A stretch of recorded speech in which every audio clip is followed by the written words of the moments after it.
Bienvenidos a Fórmula Literaria. Hoy hablaremos del Gran Premio de Bahrein 2023 y del libro Una dacha en el Golfo de Emilio Sánchez Mediavilla. Somos Alejandra García y Alfredo Carrera y estábamos escuchando el Gran Premio de Bahrein del 2004, el primer Gran Premio que se hizo en Bahrein. ¿Cómo estás, Alejandra? Platícanos, ¿cómo te pareció la carrera? Antes que hablemos de otras cosas. Pues la carrera estuvo buena, estuvo un poquito tranquila, esperaba un poquito más de movimiento, pero está bien para la primera carrera de esta temporada. Ya se había visto en los entrenamientos y en los días previos que Red Bull nos iba a salir con estas cosas, entonces estuvo bien. Tuvo sus asegúnes, pero pues ahí iremos platicando acerca del evento de hoy. Una carrera pues que duró muy poquito, duró menos de las 2 horas, 1 hora y tantos, no hubo accidentes, estuvo muy tranquila. Pues antes que otra cosa, comentar que vamos a iniciar este proyecto que teníamos platicado con Alejandra, y la idea es platicar un poco sobre la Fórmula 1, que nosotros somos unos apasionados después de ver una serie en Netflix que siga la Fórmula 1 que se llama Drive to Survive, y para que las personas que no saben nada de Fórmula 1, no la conocen o no han llegado y tienen como curiosidad, pues lleguen, ¿no? Nosotros no somos unos especialistas, pero pues lo vemos, nos gusta y queremos compartir. Hay algunos comentarios de algunos puristas en las redes sociales, perdón, que satanizan un poco que los nuevos aficionados a la Fórmula 1 lleguen a través de esta serie. Yo creo que cualquier plataforma o cualquier intención de que haya nuevos aficionados y las personas nos gusten, bueno, pues todo está bien y todo es válido. Entonces nosotros llegamos a través de esta serie que nos pareció la primera temporada muy clarificadora, muy explicativa, porque fue de manera muy pausada, inclusive hasta dramatizado un poquito, explicando poco a poco de qué se trata, quiénes eran los protagonistas, y bueno, te hace familiar lo que es la dinámica de la Fórmula 1. Sí, pues es un formato parecido al reality show, donde hay breves entrevistas, imágenes, chismes. Sobre todo están unos periodistas y hay personas alrededor de la Fórmula 1 que platican un poco sobre qué es lo que sucede ahí, ¿no?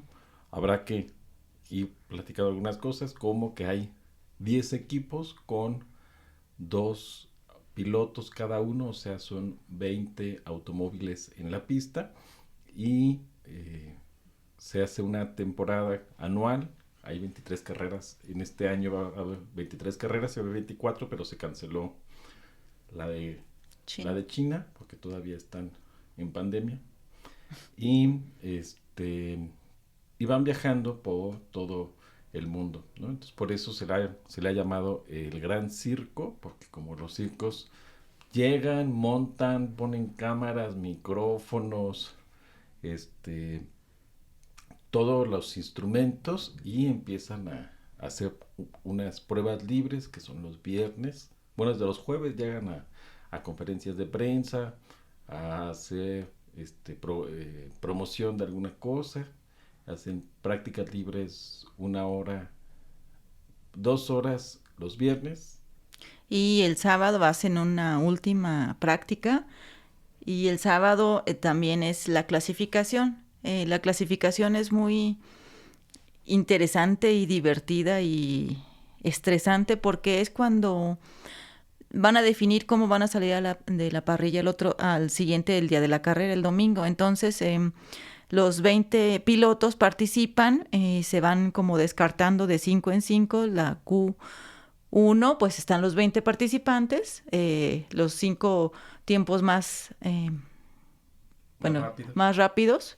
No, los 15 más rápidos quedan, los 5 más lentos se quedan en el camino, y después la Q2 se eliminan los otros 5 y ya pasan en la Q3 3 los 10. Y ahí, como vayan terminando las vueltas más rápidas, pues es como vayan a salir al otro día el domingo. Entonces, ahora en Bahrein estuvo muy interesante porque en las prácticas y en los días previos había visto una... En los días previos hay una pretemporada que es para probar los carros. Nunca se prueban los carros pues con todas las condiciones hasta este momento, ¿no? Que es una semana. Bueno, en este caso fue una semana, no siempre es así, una semana antes, en el mismo Bahrein. Fueron 3 días de correr cada día 8 horas. Tenían permitido correr 8 horas cada carro, un carro cada equipo, perdón. Y entonces, bueno, esos son los tiempos que se refiere Alejandro. Sí, y pues estuvo muy interesante porque pues con la sorpresa de que Aston Martin, bueno, históricamente, en los últimos años, había estado en media tabla Aston Martin, una firma de autos muy, muy privilegiada, es inglesa, pero no había estado tan arriba y ahora, bueno, se incorpora a sus pilotos. Aston Martin tiene a 2 pilotos, uno es Lance Stroll y el otro es la nueva adquisición, que es Fernando Alonso. Y Fernando Alonso, el español, estuvo teniendo muy buenos tiempos, se veía muy bien, entonces para ya los días reales de la clasificación, pues esperábamos un poquito más de él, inclusive algunos españoles le daban la pole, que es como el salir en primer lugar y que da cierta ventaja.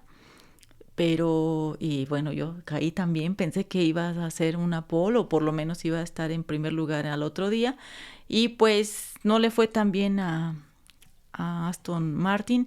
Vimos realmente cómo estaban las condiciones. Ferrari salió muy bien de las clasificaciones, igual que Red Bull.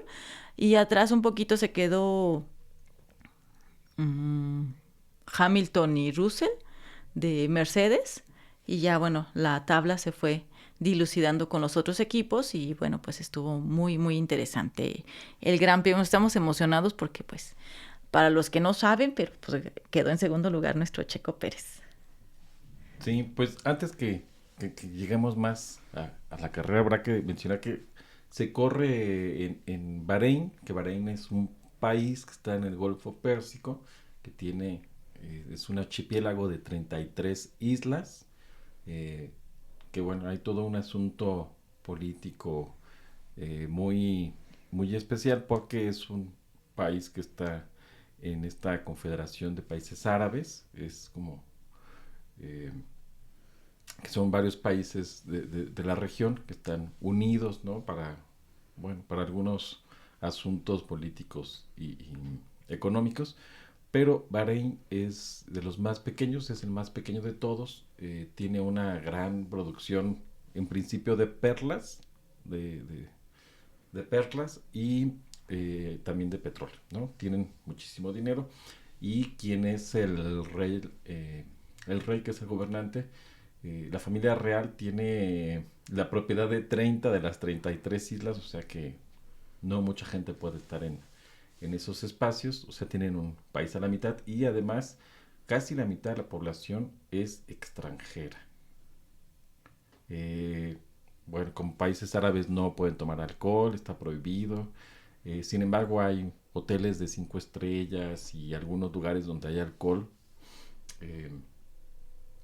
Y en general, pues hay todo un asunto como en los Juegos Olímpicos, porque las ONG reclaman que la Fórmula 1 limpia un poco la imagen del país, ¿no? Parece que es distinto a cómo es, porque pues hay toda una serie de, de problemas con los derechos humanos, pero bueno, ya platicaremos un poco más sobre esas cosas, porque el libro del que vamos a platicar brevemente al final es una dacha en el Golfo, que es una crónica de un español de un español que acompaña a su esposa que trabaja allá en Qatar, ¿no? Pero bueno, volviendo a la carrera. Volviendo a la carrera, pues estuvo muy, muy interesante. En la salida nos ubicamos que Max iba adelante, y en segundo lugar iba a salir Checo Pérez, después Leclerc y luego Sainz. Pero a la hora de la salida, pues como que me lo hicieron sándwich a Checo y se nos fue al tercer lugar en los primeros minutos de la carrera, pero bueno, eventualmente se fue recuperando, hubo algunos incidentes menores en la parrilla, detrás de la parrilla, que fue con un francés que es Ocon, que está en el equipo Alpine. Ahora Alpine es una marca francesa, antes era Renault. Es que Alpine es una marca es unos carros de Renault, ¿no? Ajá. Entonces, para promocionar su marca de automóviles Alpine, Pues le pusieron así. Y entonces ahora tienen a 2 pilotos franceses, a Pierre Gasly y a Esteban Ocon. Y bueno, también se espera mucho de esta escudería, pero bueno, tuvo con un muy mal día, se acomodó mal en la parrilla de salida, lo penalizaron y a la hora de la penalización fueron 5 segundos que lo detienen. Esto se cumple, para los que no saben, bueno, les comentamos de manera como muy general. Cuando hay una penalización en la carrera, bueno, pues la cumplen cuando hay cambio de llantas o cuando tienen que entrar a pits. Allí cumplen los 5 segundos. Los mecánicos no pueden hacer nada, no pueden tocar el automóvil. Se cumple la penalización, pueden ser 5 o 10 segundos y ya luego, bueno, continuar con lo que iban a hacer. En este caso, los mecánicos empezaron a tocar el auto antes de cumplir estos 5 segundos y bueno, salió Ocon y volvieron a penalizarlo. Entonces no fue el día para Esteban Ocon. A Pierre Gasly, en contrario, le fue bien, quedó en el noveno lugar. En el noveno lugar y tuvo la vuelta rápida. Entonces, para hacer inicio de trabajo en escudería, Pierre Gasly estaba antes en Alfa Tauri, que se le llama como que el hijo pequeño de Red Bull. Entonces, bueno, pues es su primer año en esta escudería y pues relativamente le fue bien. A quien no le fue muy bien en esta ocasión fue a Ferrari, que a pesar de que salió en segundo puesto, pues no se lo quitó, pero le ganó el lugar a Checo, que iba en segundo a la salida. Pues Charles Leclerc en la vuelta 26 tuvo que abandonar la carrera porque pues no se ha determinado bien o no he entendido muy bien qué pasó, pero algo del sistema eléctrico, algo de la energía, algo estaban determinando los mecánicos, sí, pero el motor dejó de funcionar. Básicamente se le apagó el carro a media carretera. A media carretera. Pues a media pista, pues. Y entonces, eso pasó.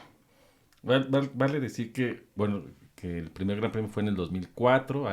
Esta es la edición 19, por decirlo de algún modo. ¿De Bahrein? De Bahrein. Y son 57 vueltas las que dan, porque se tienen que cumplir más o menos 300 kilómetros en cada carrera, ¿no? En este caso son 308.238 kilómetros. Qué exactitud. Y bueno, todo lo que está haciendo está bastante claro. Hay también un tiempo en los boxes que eso está bueno explicar.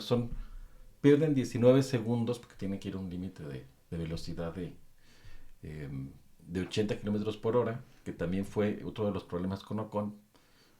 Pierden 19 segundos y entonces Ocon tenía que estar 5 segundos detenido. Luego le iban a cambiar el pico del carro, entonces iban a llevarse por lo menos 5 o 6 segundos más. Y entonces pues es un montón de tiempo en velocidad de la Fórmula 1, ¿no? La vuelta la tiene, el récord en carrera lo tiene Pedro de la Rosa con 1 minuto y 31 minutos. Entonces Ocon además tienen un control para no exceder la velocidad de los carros, y Ocon en los pits superó la velocidad. Entonces se le complicó demasiado las penalizaciones, y ya cuando no van a entrar a pits, pues al final de la carrera pues le suman estos segundos, y significa o implica en algunos casos hasta perder el podio, ¿no? El podio nada más van los primeros 3 y algunas veces han perdido el podio. Hay todo esta carrera estuvo muy interesante además porque Lewis Hamilton, el 7 veces campeón, que seguramente es de los pilotos más conocidos junto a Schumacher, prácticamente desapareció de la carrera. No escuchamos para nada un radio de él, ni quejándose, ni nada. Fue como si no... Es como cuando pierde ya la esperanza, ¿no? Porque la esperanza de tener el 8º título, ¿no? Él pensaba o había mencionado que regresaba porque estaba dudando si iba a correr o no. Y ahora pues vemos que sus ilusiones de un 8º título están prácticamente lejos, ¿no? Están bastante lejos. Russell, que también es su compañero, pues estaba en las últimas carreras del año pasado bastante adelante y al final se fue también desdibujando. Entonces es todo un asunto ahí bastante complejo, ¿no? Hay otra marca que es muy emblemática, que es McLaren, que tienen un montón de problemas. De problemas. Han ganado muchos el premio, han ganado varias temporadas, muchas temporadas, pero ahora que se habían hasta robado un piloto de otra... Y ese es un chismazo. De otra escudería, es Oscar Piastri, que estaba en Alpine, por eso llegó Gasly. Le habían metido incluso mucho dinero para tenerlo cerca del carro y que pudieran considerarlo. Cuando lo anunciaron en internet, él dijo que no iba a correr con Alpine y finalmente se fue con McLaren, ¿no? Y al final pues McLaren pues están en los últimos lugares prácticamente, después de ser una escudería siempre protagonista, pero pues ahora al final de todos. Bueno, finalmente, con este tema de la carrera de hoy, para los que no saben, los primeros 10 puestos, como terminen en la carrera, son los que tienen puntos. Pues torneo, no sé qué, se me fue la palabra, como esta competición es por puntos. El piloto que tenga más puntos al final de estas 23 carreras, pues es el que gana. El primer lugar se lleva siempre 25 puntos, el segundo lugar 18, el tercero 15, que en este caso fue Alonso con Aston Martin. Bueno, hay que decir de Fernando Alonso, antes te voy a interrumpir. Fernando Alonso, también seguramente algunos lo conocen porque él es el piloto con más carreras en Fórmula 1. Este es su año número 20. Se fue unos años de la Fórmula 1 y hizo las 500 millas de Daytona, las 24 horas de Le Mans. Estuvo compitiendo en algunas otras categorías y al final regresó para ilusionar a todo el pueblo español. Sí, y quedó en tercer lugar, tuvo su podio el día de hoy. En cuarto lugar, otro español que estuvo esa disputa durante la carrera, que es Carlos Sainz Jr., que quedó en cuarto lugar y el cuarto lugar se lleva 12 puntos. Hamilton, que decías, de Mercedes, que está un poquito desdibujado, se quedó en quinto lugar con 10 puntos. Lance Stroll, que este muchacho es el hijo del dueño del equipo de Aston Martin y hace un par de semanas, se accidentó en España corriendo con una bicicleta en campo traviesa, no sé, y se lastimó las 2 muñecas y las 2 muñecas las trae operadas y así corrió. Debe de traer un muy buen anestesiólogo ahí al pie porque corrió muy bien y se llevó sus 8 puntos y quedó en sexto lugar. George Russell, que es de Mercedes, quedó en séptimo lugar y se llevó 6 puntos.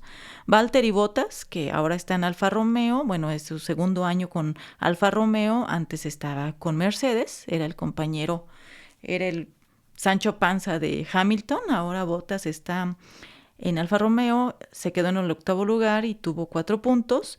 Pierre Gasly, que les decíamos, que está en Alpine, se llevó 2 puntos. Y Albon de Williams, sorpresivamente se llevó 1 punto, porque porque el Williams siempre está un poco de la parrilla para abajo, pero bueno, ahora ya le están echando más ganas y bueno, pues los demás pilotos, el resto, los 10 que quedan se van con 0 puntos, incluido pues el de Ferrari y Leclerc, que le fue muy mal. Eso sería más o menos lo que les podríamos comentar, como para no atosigarlos tanto con tanta información. Y bueno, pues fue la carrera pues divertida, como decíamos, pero no fue espectacular. Casi siempre la primera carrera es para tantear el terreno y bueno, pues así fue en esta carrera. No Están hubo midiendo todavía cómo está el asunto, ¿no? Porque están presentando después de varios meses que no hay actividad, qué avances tuvieron, ¿no? Y Red Bull, como estaba sancionado en el túnel del tiempo por un excedente de gastos en la campaña del 2021, y le quitaron tiempo en el túnel de viento, lo que implica que tienen menos tiempo para saber qué sucede, ¿no? Los carros ahora tienen un efecto suelo y entonces cambió la dinámica, va a cambiar otra vez en el 2026, y entonces hay toda una serie de elementos que van modificándose en el carro para tener un mejor desempeño, ¿no? Y es lo que decían en el caso de Aston Martin, que antes era Racing Point. Antes que los ha patrocinado BWT siempre. Cuando eran rosas decían que eran como los los Ferrari, no, los Mercedes rosa, porque parecía que habían calcado un Mercedes. Y ahora pues parece que han calcado, han copiado bastante al Red Bull, ¿no? Entonces es un Red Bull de color verde. Pero sí, bueno, hay todo ahí un asunto de chismes seguramente que irán saliendo, aunque ahora no dijeron ya, no hubo más comentarios sobre ello, pero sí es bastante veloz el Aston Martin cuando no era, que tiene que ver con el dinero también, ¿no? Acaban de hacer toda una fábrica enorme para empezar a trabajar sobre ello que no tenían antes, un túnel de viento nuevo. El túnel del viento básicamente es un túnel que avienta viento y lo que hacen es revisar cómo circula el viento en el vehículo y entonces ven la forma en que modificando alguna de sus líneas pueda ser más veloz, pueda tener menos resistencia al viento. Muy bien. Y ya, perdón por no, muchas gracias por la explicación. Este podcast se llama Fórmula Literaria. ¿Por qué le llamamos así? Porque, bueno, se juntan nuestras grandes pasiones, que es la Fórmula 1, como se notó en estos primeros minutos, y la literatura. Algo que nos ha interesado desde hace muchos años es los libros, las letras, y una manera de acercarnos a la literatura o entrelazar estos dos gustos que teníamos fue a través de la geografía de las carreras. Decidimos, Alfredo y yo, que a partir de la geografía de donde estuviera realizando el Gran Premio, íbamos a revisar de una manera, pues, no tan profunda, más bien lúdica, no tampoco superficial, pero sí lúdica, algunos textos que tuvieran que ver, que nos dieran como luz de qué es lo que pasa en la literatura o qué es lo que está pasando de algunos escritores de la zona. Y en este caso fue un poco difícil encontrar en México este tipo de literatura, algo que fuera de escritores de Bahrein o algo que nos acercara de forma más natural, orgánica a este tipo de escritores. También fue un síntoma que estamos viendo, que no hay mucha, no nos ha llegado, o la búsqueda que hicimos, pues sí fue intensa y no quedamos como muy satisfechos pues, con lo que había, encontramos, ¿no? Un par de libros de Bahrein, de autores de Bahrein. El objetivo era, bueno, la línea que marcamos y que queremos ir compartiendo, sobre todo es aprovechar la Fórmula 1 para nosotros también ir de la mano con ellos, pero buscando los libros que a lo mejor no conocemos, además por las regiones, que son algunos que son, en el mundo árabe hay otras 3 carreras más, que va a ser Qatar, Jeddah y Abu Dhabi. Abu Dhabi. Entonces, pues estamos muy lejanos casi siempre, entonces por eso quisimos investigar un poco sobre cada uno, a dónde van, eh, la Fórmula Uno, y buscar qué libros pueden ser representativos, ¿no? Entonces, lo que encontramos fueron algunos libros que pues no eran fáciles de conseguir, y en el caso, muy chistoso porque hubo 2 autores, si no me equivoco, de, de Bahrein en la Feria del Libro del año antepasado, el año pasado, Feria del que Libro de estuvimos Guadalajara. Uh-huh. en Guadalajara, pero no encontramos los libros. Y hay otro que también acaba de introducir en España, pero tampoco encontramos el libro. Entonces, lo que decidimos finalmente es que encontramos un libro cuando no encontremos algún libro de algún autor de allá, decidimos buscar algún libro sobre, ¿no? Y ya lo hemos mencionado, elegimos que es Una dacha en el Golfo, que es un libro reciente, bastante reciente, porque en realidad ganó el primer premio Anagrama de Crónica Sergio González Rodríguez, que es autor que ya murió. Y el premio es del 2019, y esta edición que tenemos nosotros es del 2020, ¿no? El objetivo además es que al compartir o hablarles un poco sobre estos libros, pues puedan, si les interesa, pues conseguirlos fácilmente, ¿no? Uh-huh. Y en este caso pues fue de Emilio Sánchez Mediavilla, que hemos encontrado poca información en general de libro en internet, ¿no? Pero este muchacho nació en el 79 en Santander, dice, es periodista y editor cofundador de la editorial Libros del Knockout. Ha trabajado en la agencia F, en La Opinión de A Coruña y en Condé Nast Traveler. Ha colaborado ocasionalmente en medios como El País, Vanity Fair, Altair, y en 2019 resultó ganador del primer premio Anagrama de Crónica Sergio González Rodríguez por Una dacha en el Golfo, que es que tenemos aquí, ¿no? Y además en la portada, lo que es muy chistoso, y ahora sí vamos a entrar al asunto, me imagino que la portada es una foto de él no sé si está aquí en los créditos, pero pareciera que es la esposa, que se llama Carla. Hasta ahora estoy pensando en eso. Sí, claro. Digo chistoso porque casi no hay presencia de ella, ¿no? Cuento un poco para dejar que Alejandra nos cuente un poco más. La historia empieza cuando a la novia de Emilio, Carla, le hablan de Bahrein para ofrecerle un empleo, ¿no? Nunca queda muy claro de qué es la empresa, como de publicidad, no estoy seguro si hay un lugar donde lo mencionan, no lo tengo muy claro.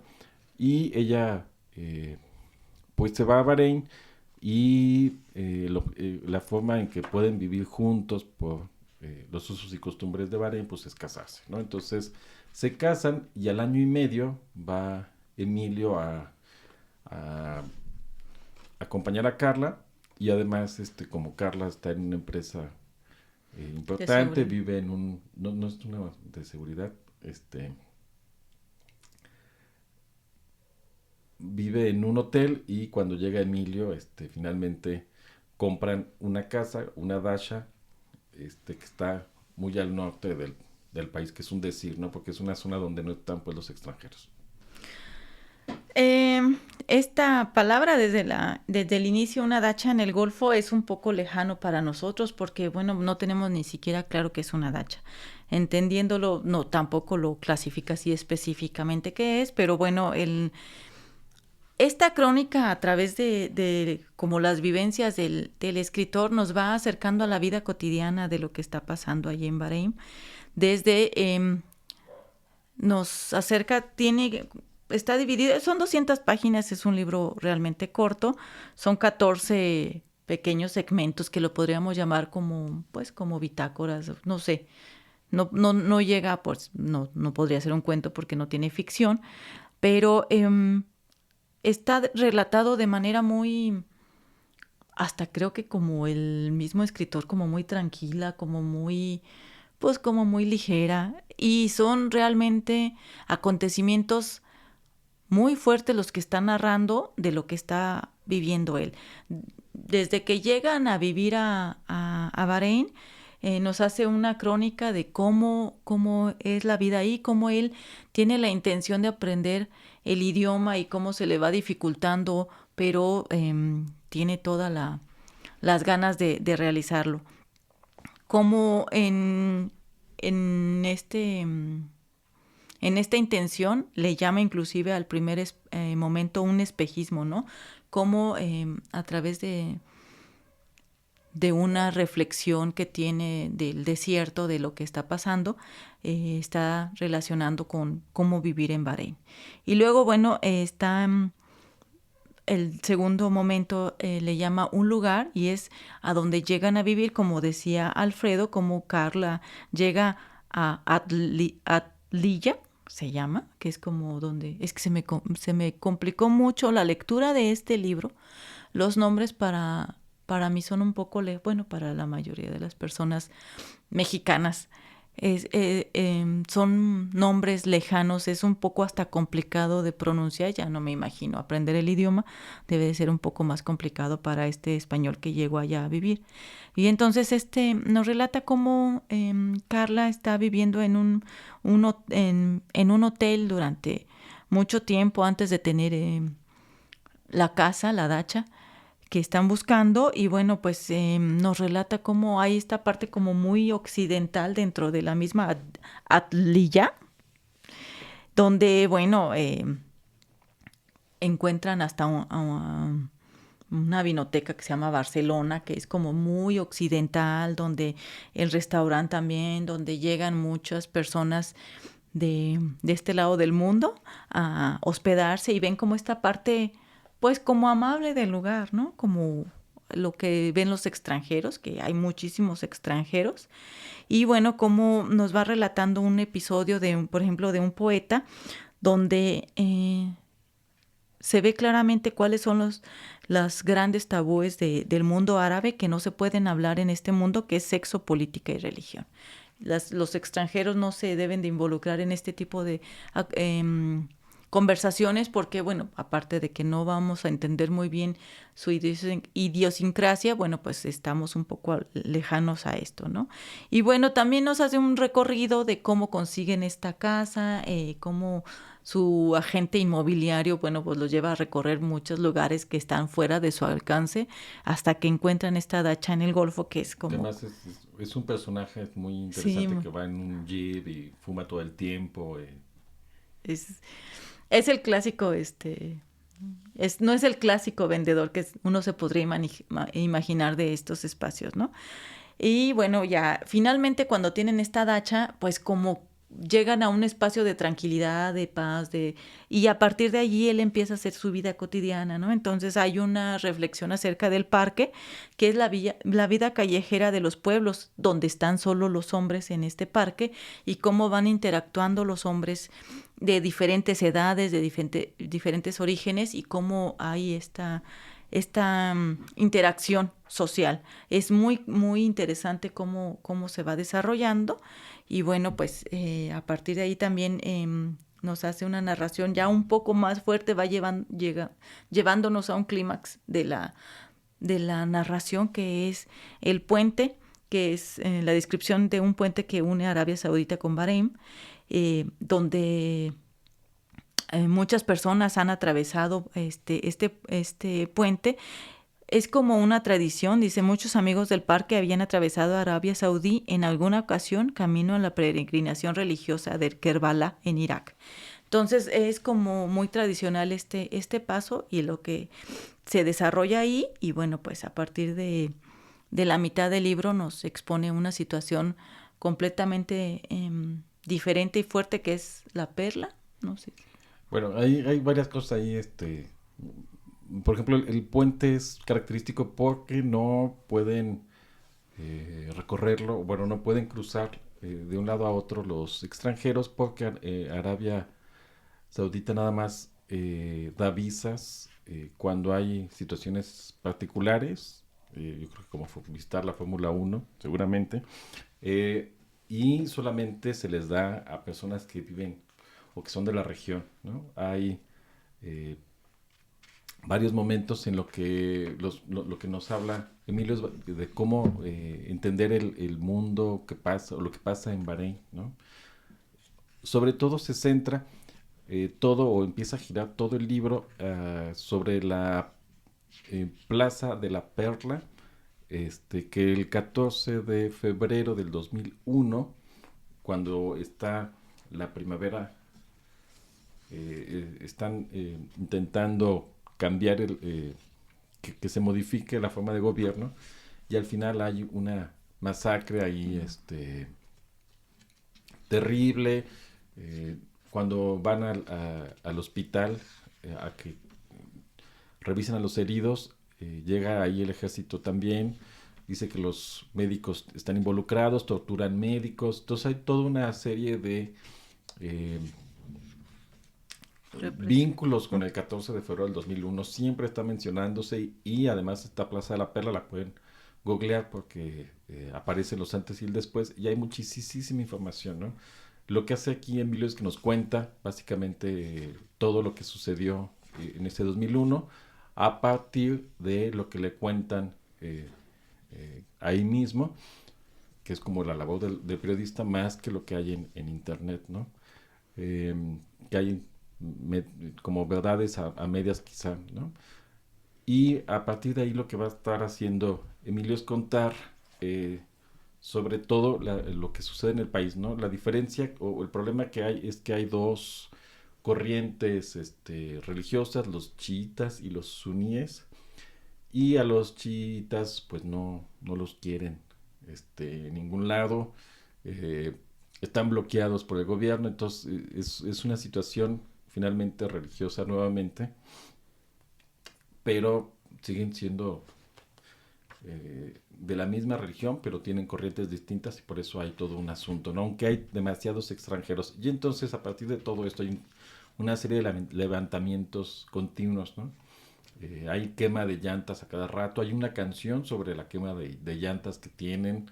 Entonces pareciera que el país está convulso, pero ellos, los extranjeros, pueden moverse con toda tranquilidad, no hay dificultades.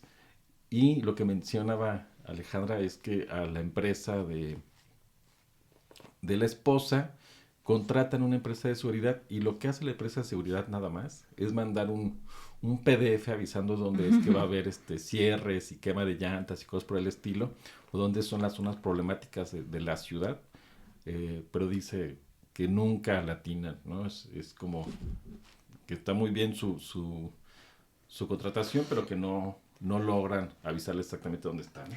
El libro por demás tiene muchísima información que podemos ir dándole seguimiento porque son acontecimientos que pasaron al otro lado del mundo y no tenemos una conciencia real de lo que estaba pasando, de por qué estaba pasando. Entonces, es interesante leer este libro, pero también tener Google a la mano o algo así para ir teniendo una imagen de lo que estaba pasando. Pero dentro de esta carga de información que tiene y carga emocional y de sufrimiento, también hay elementos de la vida cotidiana pues diferentes e interesantes. Emilio, el autor, nos hace un repaso de cuáles son los requisitos, por ejemplo, que él se intentó tener para casarse en Bahrein. Entonces, tuvo una serie de acontecimientos burocráticos que fue por meses realizando, pero los requisitos que me parecen interesantes de comentar en este momento es que el primer requisito es, y está evidentemente está muy lejano a nuestra realidad, el primer requisito era un escrito de los empleadores de ambos cónyuges autorizándonos a contraer matrimonio. Evidentemente, pues son personas adultas, ya están en otro país, pero este requisito, pues la verdad es que está muy lejos de lo que nosotros podríamos pensar, porque bueno, pues no necesitamos No sé por qué mi empleador, mi patrón, tendría que autorizarme a contraer matrimonio con la persona que yo he decidido contraer matrimonio. Pero bueno, este es un asunto, pues, por demás interesante. Y el otro es, bueno, pues lo otro es análisis de sangre, que también en todo el mundo se pide, pero el último requisito era que necesitaban 2 testigos varones o en su defecto 4 mujeres. Me parece pues hasta triste y chistoso, ¿no? Porque como 2 hombres valen por 4 mujeres, o el comparativo es, pues es muy lejano, ¿no? Es muy lejano para nosotros, porque si te vas a casar tú en México, bueno, pues necesitas 2 testigos, hombre y mujer, o el género que decidan tener, ¿no? Pero Que habla un poco de todos los derechos humanos, que ajá, ahí menciona con muchísima insistencia y regularidad en el libro a los esclavos asiáticos, ¿no? Hay una cantidad importante de indios, me refiero a hindúes, perdón, y otras personas de Asia que básicamente viven como esclavos, y entonces les llaman los esclavos y es la forma en la que se refieren a ellos, ¿no? Entonces hay toda una serie de segmentación en la población que es lo que intenta pues reflejar en algunos de los pasajes que nos ponen, ¿no? En realidad pues son más o menos no hay como mucha relación unos con otros, sino que escoge como momentos muy claros, ¿no? Lo que decía Alejandra de las clases de árabe, que toma una clase de árabe con un tipo de más muy complicado, porque lo que aprende Emilio en la calle en el parque donde va a hacer este ejercicio, el que le da clases es eso. un egipcio, le dice es que esas palabras no existen en árabe, o sea, te lo estás inventando, entonces es como la completamente cerrazón y lejanía a lo que tiene, ¿no? Además, este, entre estos tipos de cosas platica que hay un malentendido porque un Jorge, que está ahí en Medio Oriente y que tiene una empresa que se llama Elcos y que en árabe es muy parecido a la palabra vagina, ¿no? Entonces termina siendo el consejero ejecutivo de la vagina, ¿no? Eh, y hay toda una serie de poblaciones ahí que están metidas, ¿no? Los policías y el ejército prácticamente no son de Bahrein, sino son de otros países y entonces pues los derechos humanos y todo pues están lejanos a estas legislaciones, ¿no? Hay una serie de pues tienen poco pudor pues para accionar a lo que se les pide, ¿no? Y bueno, en este recorrido, pues hay cosas también que rayan en lo absurdo, pero le pone un poquito de jiribilla el autor. Hay uno que se llama Botín de Guerra, que me pareció muy divertido, que es acerca bueno, como había mencionado Alfredo, hay muchísimo dinero aquí, entre petróleo y venta de perlas y cultivo de perlas y todo lo que hacen ahí. Es muchísimo el dinero lo que tienen. Y entonces hay episodios de algunos príncipes berrinchudos que llevan al extremo algunos gastos. También aquí menciona mucho episodios que se ha dado con algunos invitados, con los reyes de España que han ido cuando está la Fórmula 1, que es el momento donde exhiben y se sienten como en el mood, como los príncipes que son de ahí de Bahrein. Entonces hay una serie de desarrollos de los acontecimientos que están pasando muy divertidos, pero también hay relatos de princesas, alguna mencionan de una princesa Maha bin Mohammed que estuvo alojada 5 meses en 41 habitaciones en un hotel en París. Mm. Es una cosa, pues que no hay una conciencia de nosotros de tanta, de ¿para qué quieres 41 habitaciones? Bueno, pues para la privacidad. Y bueno, pues pagaron por esa estadía 7 millones de euros, ¿no? Sí, Entonces, que ahí el asunto es que escapa a esta mujer que está sí. sometida de algún modo, pues, están las 41 habitaciones para que no hayan hombres alrededor y todas estas. Entonces escapa y dice que lo que sí tienen los de Bahrein puede ser lo que sea, pero pagan, ¿no? Entonces les mandan la cuenta a los 7 millones y tantos y pagan al contado sin hacer ninguna pregunta de nada, ¿no? Ujú. Entonces, bueno, pues hay un montón de cosas en el libro. La verdad es que sí está un poco, de pronto hay mucha información, Sí. pero pues es bastante, eh, pues significativo, ¿no? Es una forma de acercarse al país bastante eh, sencilla. Yo eh, pensaba en qué libros podrían parecerse, para hablar un poco también de otros, y el que me viene a la mente es, en automático es El Karma de Vivir al Norte de Carlos Velázquez, que recibió el premio de crónica de aquí de México hace algunos años. Este, en 2012 recibió el premio eh, Bellas Artes de Testimonio Carlos Montemayor y se publicó pronto el libro, que es raro que se publiquen, pero como Carlos es un autor muy conocido seguramente por eso, y el libro es una serie de crónicas sobre cuando en Torreón o bien al norte era bastante peligroso salir a la calle, y entonces hace toda una serie de crónicas de cómo ir al cine resultaba peligroso, cómo pasa por encima de un cadáver, la vida que tiene que ir sorteando eh, con su hijo y todo lo que le implica, ¿no? Es un libro bastante divertido, tiene todos los toques que tiene siempre Carlos Velázquez en sus textos, eh, y pues si no lo han leído, yo sí les puedo recomendar ese, que es muy parecido y que además pues es una crónica como tal, ¿no? Y bueno, a mí me estuve buscando un poquito en mis libros, casi no tengo, me di cuenta que no tengo libros de crónica, de hecho, tengo muy pocos acerca de, para tener como un equivalente, un comparativo de una crónica latinoamericana o española, que es lo más cercano que podría tener.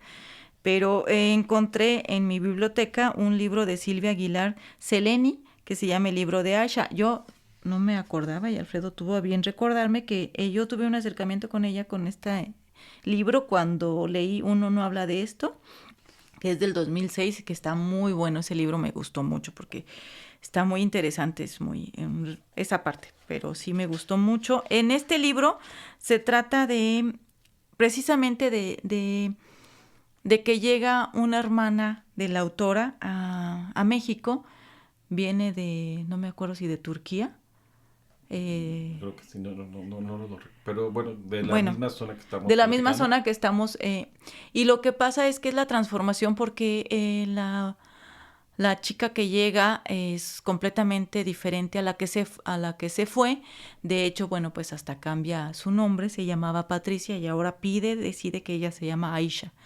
Y nos explica por qué durante su estadía en México cambian sus hábitos, su comida, la forma en que maneja Bueno, que se sí, maneja con el esposo, pero ajá. sobre todo lo que es interesante de este libro es que la autora habla de la pérdida de su hermana como un ser autónomo que vivía en México y que de repente llegó otra persona que no conoce y se va a otra persona que, bueno, ha decidido también estar en este lejano lugar, pero es este recorrido familiar porque el papá le dice en la mesa, el papá de Aisha, yo te puse Patricia.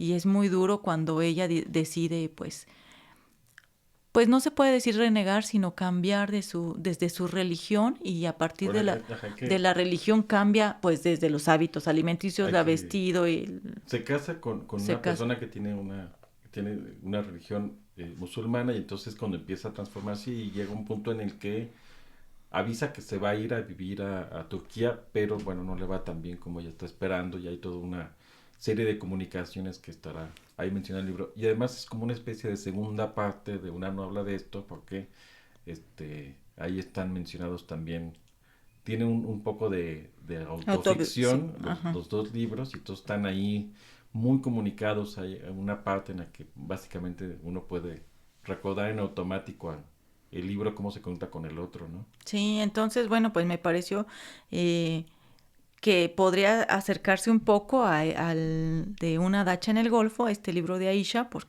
por las similitudes y sobre todo, tan interesante lo que es que dentro del relato la vida cotidiana que nos está dando aspectos muy esclarecedores de lo que está pasando, cómo está pasando y todo el fondo de estas situaciones sociales, familiares, culturales y religiosas, ¿no? Ya. Y ya. Bueno, pues esto ha sido todo básicamente. Mucho de Qatar, de Bahrein, De perdón. Bahrein. Vamos a estar grabando episodios después de cada carrera. La próxima carrera es el 19 de marzo. Tenemos un libro que también estaremos anunciando en Nuestras redes en las sociales. redes sociales, que no anunciamos, pero tenemos un perfil de Instagram que se llama, lo pueden encontrar como fórmula-literaria. Y en Y Twitter también. también lo pueden buscar como fórmula literaria, lo ponemos en la descripción. Sí, pues muchas gracias. Esperamos que en estas redes sociales nos pongan algún comentario. Es para nosotros un gusto estar haciendo este podcast porque, pues, primero, pues es el primero que hacemos, ¿no? Entonces estamos emocionados, estamos muy gustosos de realizarlo. Queremos que la gente participe de alguna manera. Vamos a tener eventualmente algunas dinámicas, algunas actividades para que participen y bueno, pues también vamos a poder, si quieren en el futuro, alguien participar con nosotros con alguna lectura o con algún comentario de la Fórmula 1 para enriquecer el podcast, tanto por escrito como igual y hasta en vivo puede ser. Podemos hacer alguna actividad con las personas que tengan a bien escucharnos y tenernos un poco de paciencia. Y si llegaron hasta aquí, pues muchas gracias. Muchas gracias. Estamos deseosos de leerlos y de escucharlos. Hasta pronto.